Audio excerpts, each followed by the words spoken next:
নমস্কার, আশা করি সবাই ভালোই আছেন। আজকে চিকেন কারি বানিয়েছি, সেটাই শেয়ার করেছি। ছোটো এলাচ, দারচিনি, লবঙ্গ, গোটা জিরে, জায়ফল, জয়িত্রী শুকনো কড়ায় ভেজে গুঁড়ো করে নিচ্ছি। এখানে আদা, রসুন, পেঁয়াজ, টমেটো তেলের উপরে ভেজে নিলাম, নিয়ে এগুলোকে বেটে নেবো।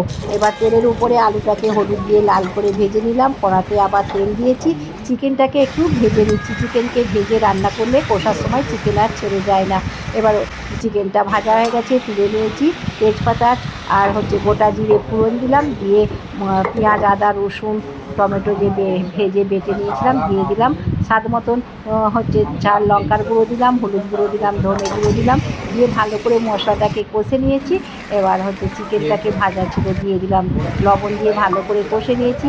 ভাজা আলু দিয়ে কষে নিচ্ছি, যে ভাজা মশলাটা রেখেছিলাম দিয়ে দিলাম, দিয়ে ভালো করে কষে নিয়ে গরম জল ঢেলে দিচ্ছি।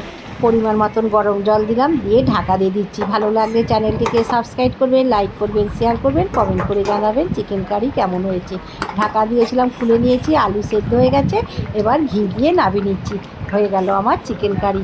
ভালো থাকবেন, সুস্থ থাকবেন, আবার দেখা হবে। নমস্কার।